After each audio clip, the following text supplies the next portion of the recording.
अशोक गहलोत जी और गोविंद सिंह दोतासरा जी कांग्रेस अध्यक्षा का और पूर्व कांग्रेस अध्यक्ष श्री राहुल गांधी जी का दोनों का स्वागत करें।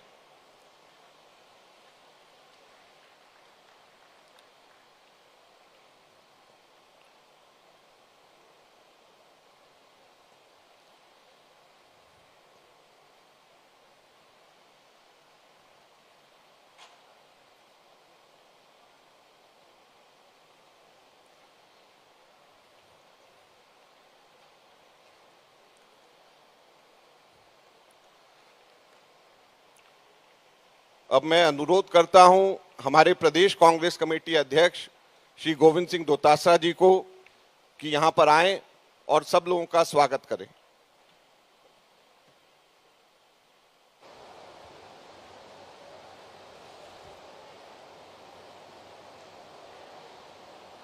भारतीय राष्ट्रीय कांग्रेस की आदरणीय अध्यक्षा श्रीमती सोनिया गांधी जी, पूर्व अध्यक्ष और हमारे नेता आदरणीय राहुल गांधी जी, आदरणीय प्रियंका गांधी जी, केसी वेणुगोपाल साहब, अजय माकन जी, माननीय मुख्यमंत्री अशोक गहलोत जी, आदरणीय खड़गे साहब, आदरणीय अधीर रंजन चौधरी जी, भारतीय राष्ट्रीय कांग्रेस के तमाम वरिष्ठ आदरणीय नेतागण, सबसे पहले मैं प्रदेश कांग्रेस कमेटी की ओर से, प्रदेश के जन जन की ओर से, प्रदेश के कांग्रेस के कार्यकर्ताओं की ओर से हमारी अध्यक्षा आदरणीय सोनिया गांधी जी का, हमारे नेता राहुल गांधी जी का और आप सबका हार्दिक स्वागत करता हूं, अभिनंदन करता हूं। हमारा सौभाग्य है कि सोनिया गांधी जी और राहुल गांधी जी ने पहले मोदी सरकार के खिलाफ महंगाई हटाओ की जो रैली, राष्ट्रीय रैली थी, उसकी मेजबानी का मौका दिया। आज हमारे लिए ऐतिहासिक दिन है। हम सबका सौभाग्य है कि राजस्थान में भारतीय राष्ट्रीय कांग्रेस का ये नव संकल्प शिविर आयोजन करने की अनुमति देकर के हमें अनुग्रहित किया है। मैं इनके लिए आदरणीय सोनिया गांधी जी का, राहुल गांधी जी का और तमाम कांग्रेस आला कमान का हार्दिक स्वागत करता हूं, धन्यवाद देना चाहता हूं। ये जो मेवाड़ की धरती है, ये संघर्ष, त्याग, तपस्या और बलिदान की धरती है। इसके ऊपर उदयपुर में झीलों की नगरी में आप सब पधारे, ये हमारा सौभाग्य है। कांग्रेस का इतिहास भी त्याग, तपस्या, संघर्ष और बलिदान का रहा है, मैं समझता हूं।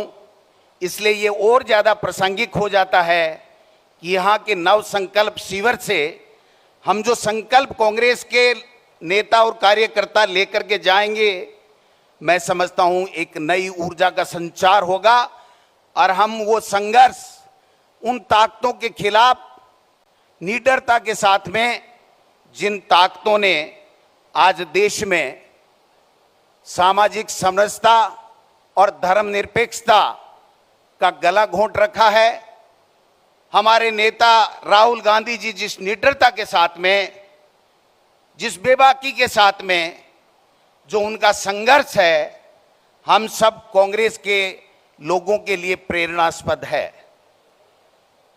आदरणीय सोनिया गांधी जी की त्याग की जो प्रेरणा है हम सबके कांग्रेस के लोगों में, इससे बढ़िया कोई उदाहरण इस देश में नहीं मिल सकता जो सोनिया गांधी जी के त्याग का उदाहरण हमारे कांग्रेस के लोगों के लिए है। मैं ज्यादा लंबी चौड़ी बात नहीं करूंगा। जो संघर्ष राहुल गांधी जी जिस निडरता के साथ में कर रहे हैं, हमारे लिए गर्व की बात है और गर्व से हमारे कांग्रेस के लोगों का सीना चौड़ा होता है। आज हमें संकल्प लेना है कि ऐसी ताकतें इस देश में सत्ता पे काबिज हो गई जो छद्म राष्ट्रवाद, संकीर्ण राष्ट्रवाद के आधार के ऊपर जो कांग्रेस का डीएनए था, सामाजिक समरसता और धर्मनिरपेक्षता, उसका गला घोंटने जा रही हैं। इस छद्म राष्ट्रवाद के आधार के ऊपर वो सामाजिक समरसता का जो ताना बाना कांग्रेस ने सैकड़ों सालों से बुन के रखा है, उस भाईचारे को समाप्त करने के ऊपर तुले हुए हैं। मैं कहना चाहता हूं कि राहुल गांधी जी जिस प्रकार से मोदी जी और मोदी जी की सरकार को घेरने का काम करते हैं, जब राहुल गांधी जी बोलते हैं तो कांग्रेस के तमाम कार्यकर्ताओं नेताओं को खून खौल उठता है कि हां, ये हमारा नेता है, जिस बेबाकी के साथ में, जिस निडरता के साथ में कहता है। मैं समझता हूं ये जो लोकतंत्र की हत्या करने के लिए जो धर्म के आधार के ऊपर बांटने वाला तेजाब हमारे राष्ट्र की बुनियाद के अंदर जो डाल रहे हैं, उनसे सावधान रहने की जरूरत है। एक नया संकल्प लेने की आवश्यकता है।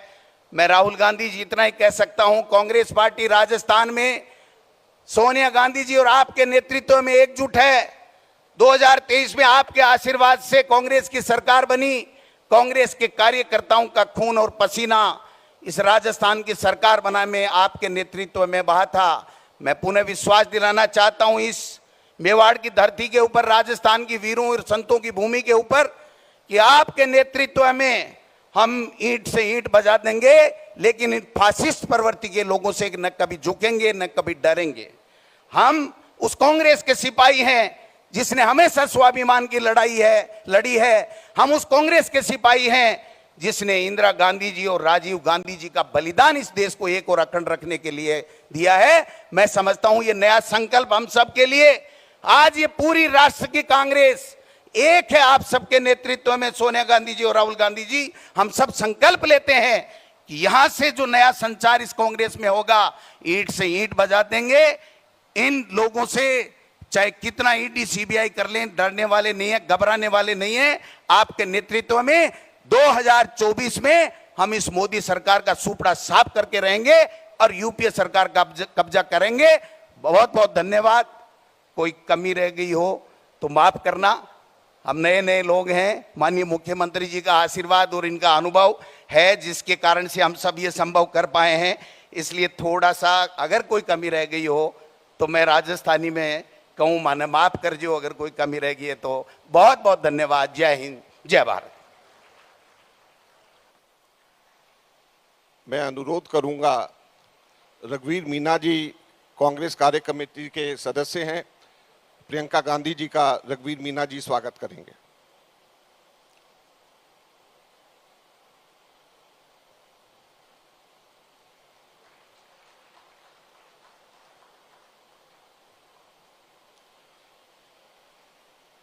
मैं अनुरोध करूंगा श्री अशोक गहलोत जी को कि आएं और हम सब लोगों को संबोधित करें।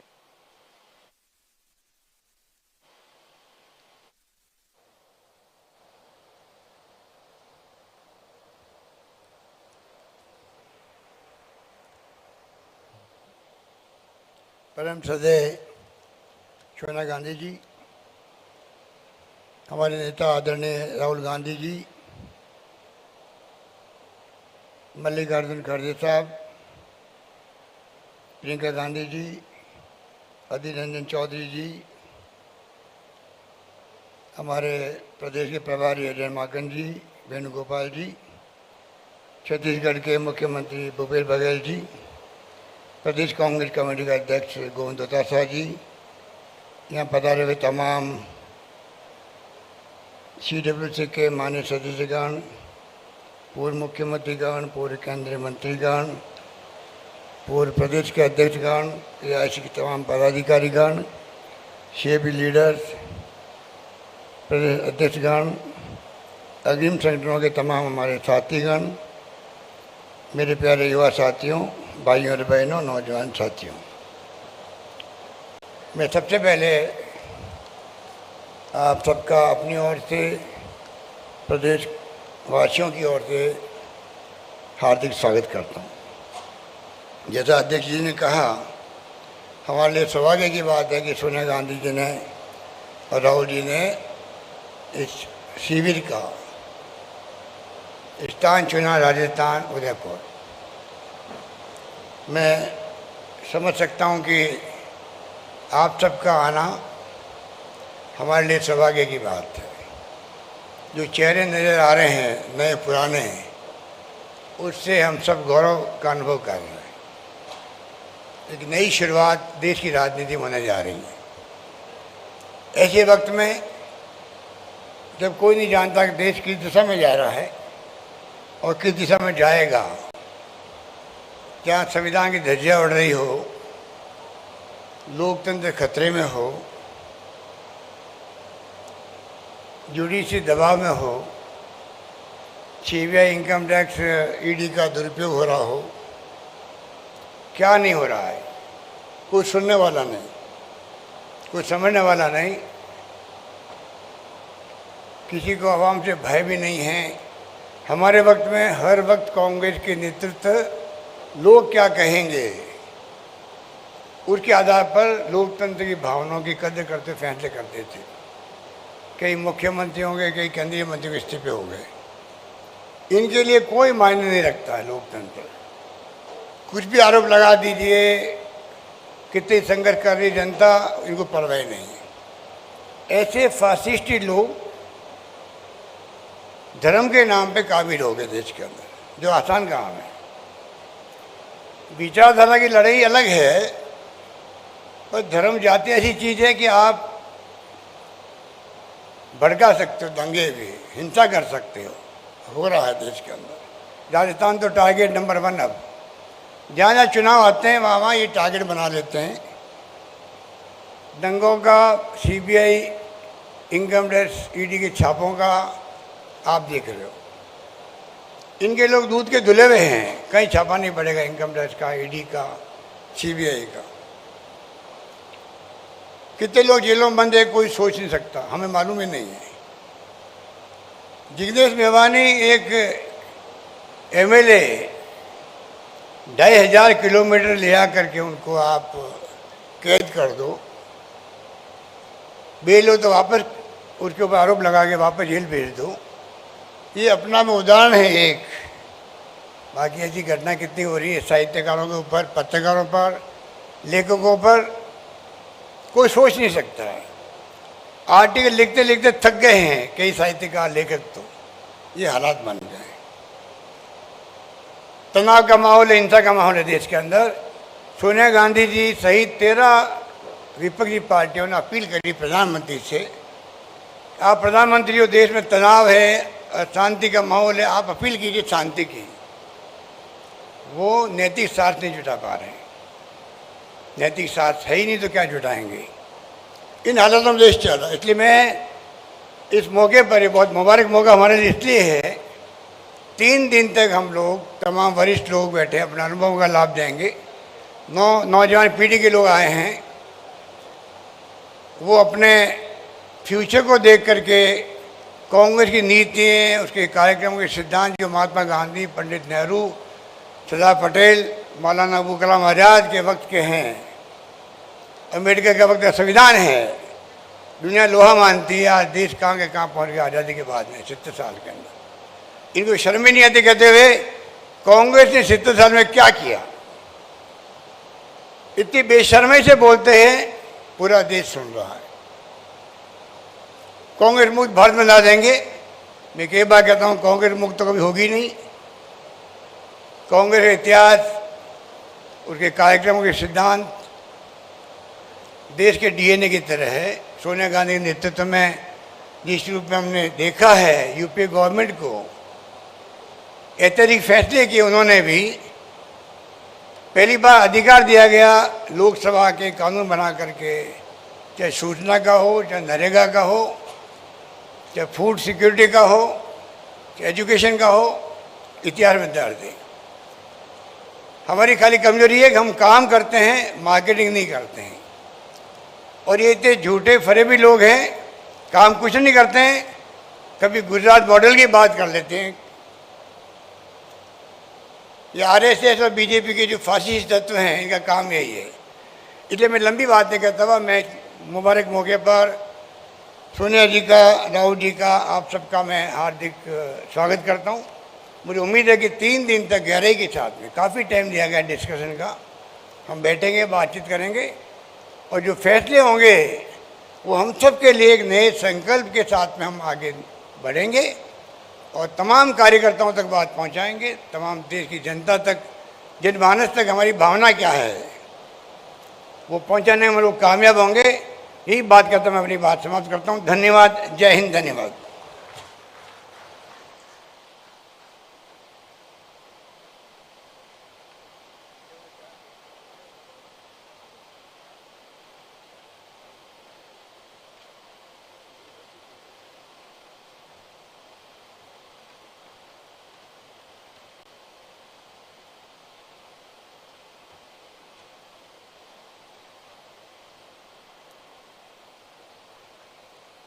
साथियों, इससे पहले कि मैं कांग्रेस अध्यक्षा को यहां पर आमंत्रित करूं, 3-4 छोटी छोटी हाउसकीपिंग अनाउंसमेंट्स यहां पे करना है। एक तो जैसे मैंने शुरू में कहा कि 3 बजे, और आप लोगों को जो कार्यक्रम भी बांटा गया है, 3 बजे यहां से हम लोगों के सब्जेक्ट स्पेसिफिक मीटिंग शुरू हो जाएंगी।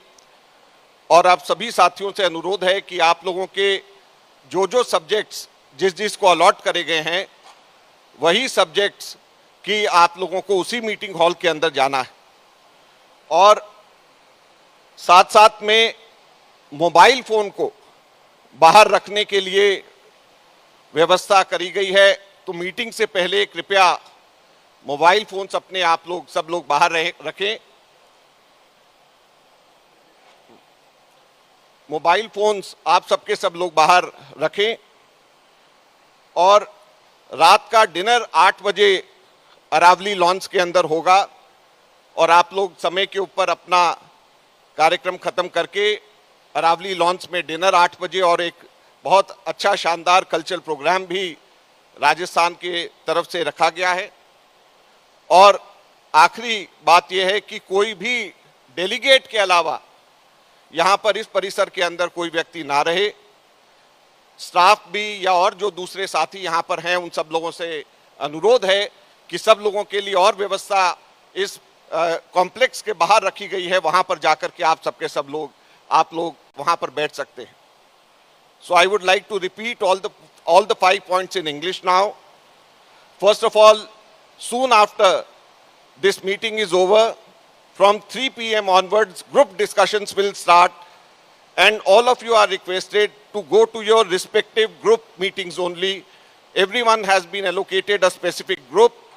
Please stick to your own group which you represent.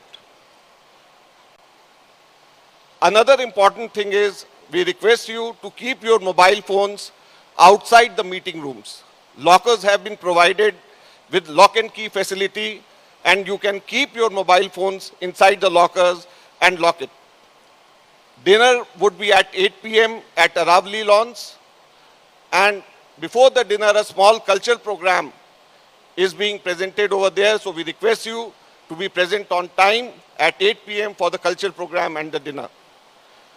And the last request is, only delegates are requested to stay in this complex. Non-delegates, including the staff, is requested to kindly go out. There's enough arrangement in this hotel complex only, so you can sit there and relax. This entire place is only for the delegates. तो मैं अब अनुरोध करना चाहूँगा हमारे कांग्रेस की अध्यक्षा को कि वो आए, हमें संबोधित करें और इस ऐतिहासिक नव संकल्प शिविर में हम लोगों को मार्गदर्शन दें।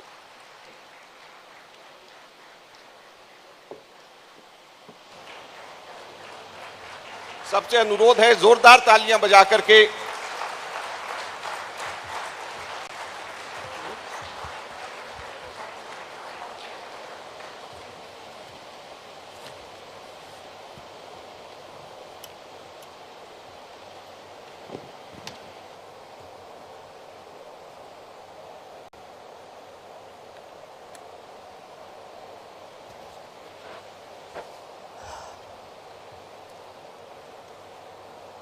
members of the CWC, Ashok Gehlot ji, Govind Singh Dotasara ji, friends, and colleagues who have come from different parts of the country, I would like to add my welcome to you too. इसको थोड़ा पीछे करना.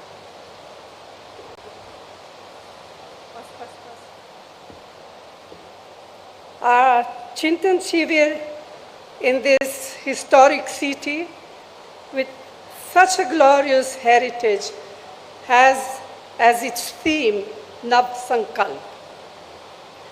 It gives us an opportunity to discuss amongst ourselves the numerous challenges that the country is facing as a result of the policies of the BJP and of the RSS and its affiliates.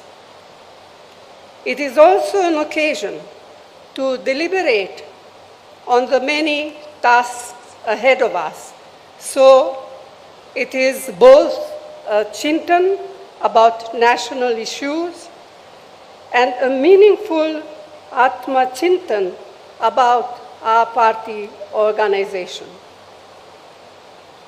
I am well aware that many of our colleagues wanted to be here with us, but we had to limit participation for a variety of reasons. But I'm sure they will understand. And not being here does not in any way devalue the role they are playing in our organization. Friends, by now it has become abundantly and most painfully clear what Prime Minister Modi and his colleagues really mean by their frequently repeated slogan, maximum governance, minimum government. It means keeping the country in a state of permanent polarization, compelling people to live in a constant state of fear and insecurity. It means viciously targeting, victimizing, and often brutalizing minorities who are an integral part of our society and are equal citizens of our republic. It means using our society's age-old pluralities to divide us and subverting the carefully nurtured idea of unity in diversity. It means threatening and intimidating political opponents, maligning their reputation, jailing them on flimsy pretext, misusing investigative agencies against them. It means eroding the independence and professionalism of all institutions of democracy.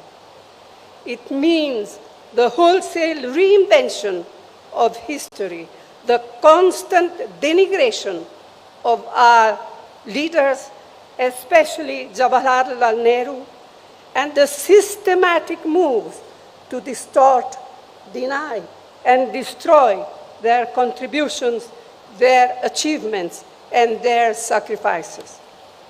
It means glorifying the killers of Mahatma Gandhi and their ideologues. It means the blatant undermining of the principles and provisions of our nation's constitution, of its pillars of justice, liberty, equality, fraternity, and secularism. It means turning a blind eye to continued atrocities across the country on weaker sections, especially Dalits, Adivasis, and women. It means using fear to make the bureaucracy, to make corporate India, to make civil society, and sections of the media fall in line. It means more empty slogans, diversionary tactics, and utter silence on the part of an ever so eloquent Prime Minister when the healing touch is most needed. It is not just the undermining of our long-cherished values embodied in the Constitution that are now at grave risk. The fires of hatred and discord that are being ignited have taken a heavy toll on people, on their lives. This is having serious social consequences, much more serious than we can even imagine. The vast majority of Indians want to live in an atmosphere of peace, of amity and harmony. The BJP, its cohorts and surrogates, want to keep people in a state of perpetual frenzy and conflict. They constantly provoke, instigate, and inflame. We have to combat this growing virus or divisiveness that is being maliciously and mischievously spread. This we must do at all costs.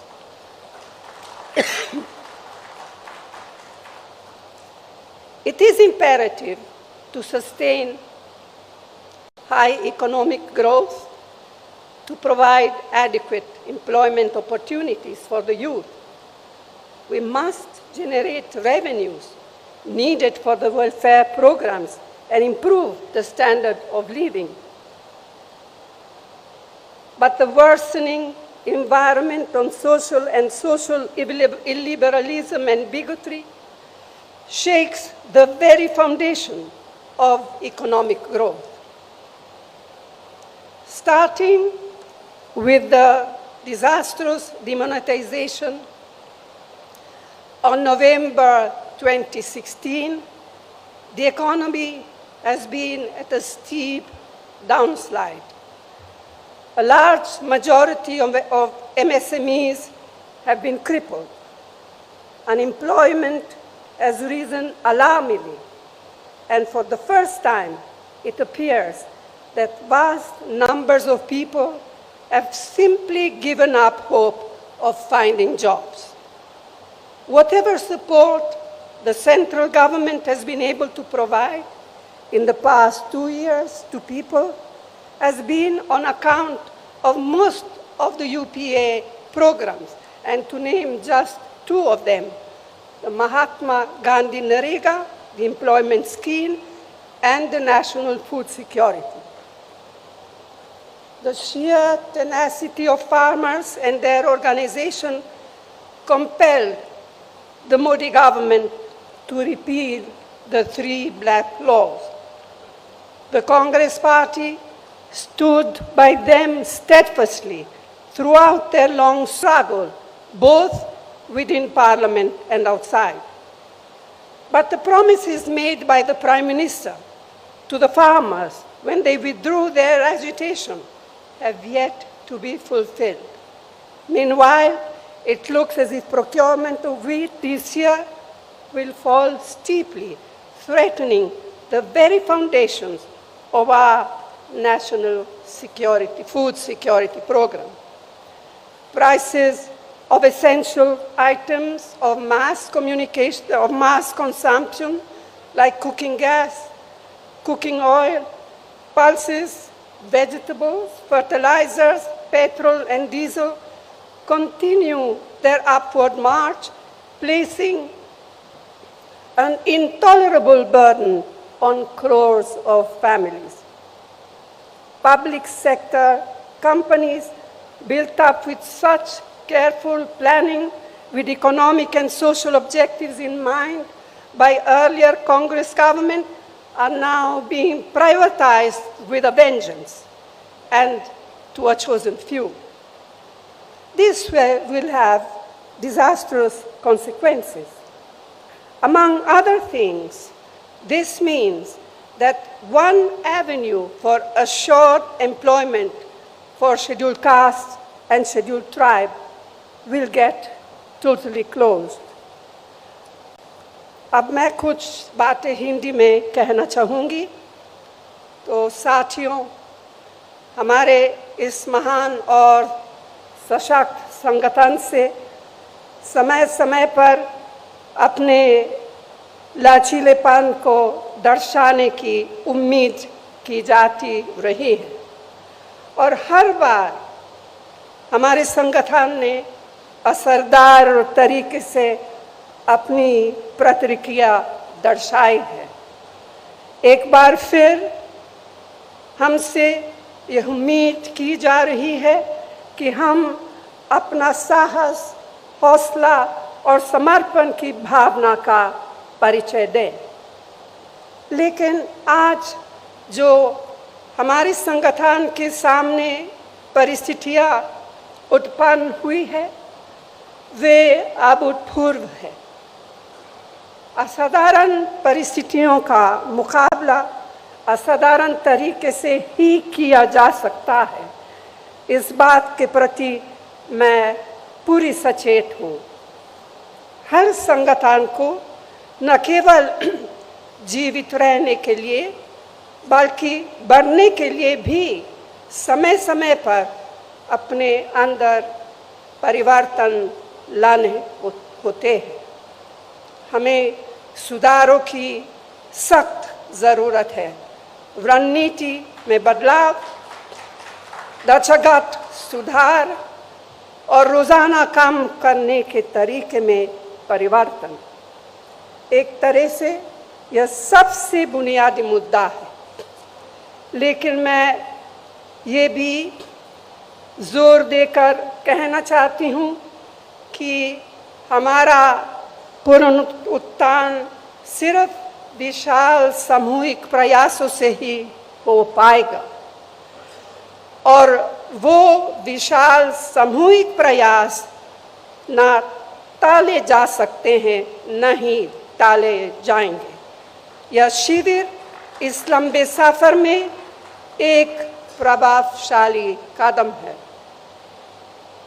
हमारे लंबे और सुनहरे इतिहास में आज एक ऐसा समय आया है जब हमें अपनी निजी आकांक्षाओं को संगठन के हितों के अधीन रखना होगा। पार्टी ने हम सभी को बहुत कुछ दिया है। अब समय है कर्ज उतारने का। मैं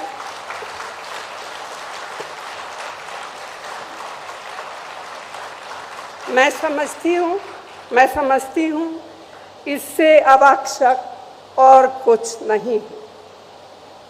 तो साथियों, मैं आप सबसे आग्रह करती हूँ कि अपने विचार खोलकर रखें,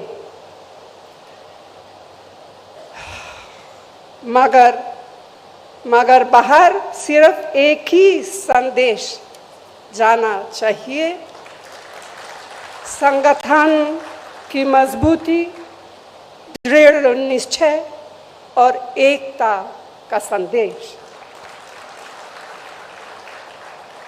यह निश्चय बरकरार रखना होगा।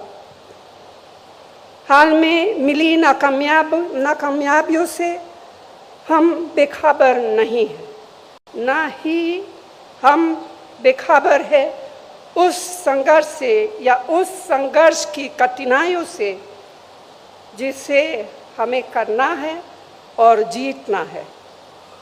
लोगों की हमसे जो उम्मीदें हैं उनसे हम अनजान नहीं हैं। व्यक्तिगत और सामूहिक रूप से यह प्रण लेने के लिए हम एकत्रित हुए हैं।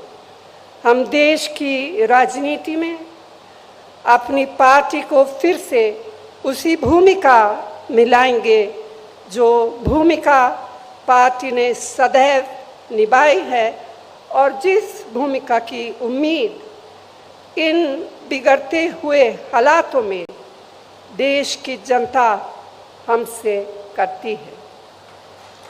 हम यहाँ पूरी विनम्रता के साथ आत्मा निरीक्षण तो कर रहे हैं, लेकिन आज हम तय करें कि जब हम यहाँ से निकलेंगे तो हम एक नए आत्मविश्वास, एक नई ऊर्जा के साथ और एक नई प्रतिबद्धता से प्रेरित होकर निकलेंगे। आप सबको बहुत बहुत धन्यवाद। जय हिंद।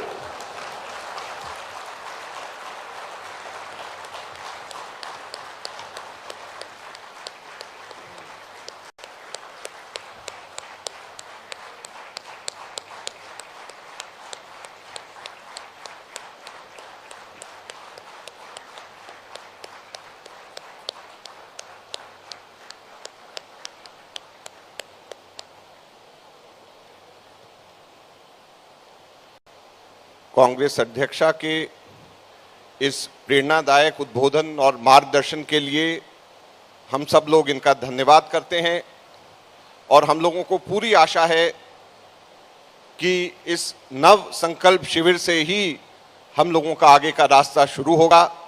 मैं अब आप सब लोगों से अनुरोध करता हूं कि कृपया अपने अपने सब्जेक्ट मैटर के रूम्स में आप सबके सब लोग प्रस्थान करें और वहां पर हम लोगों का चिंतन अब शुरू होगा। धन्यवाद।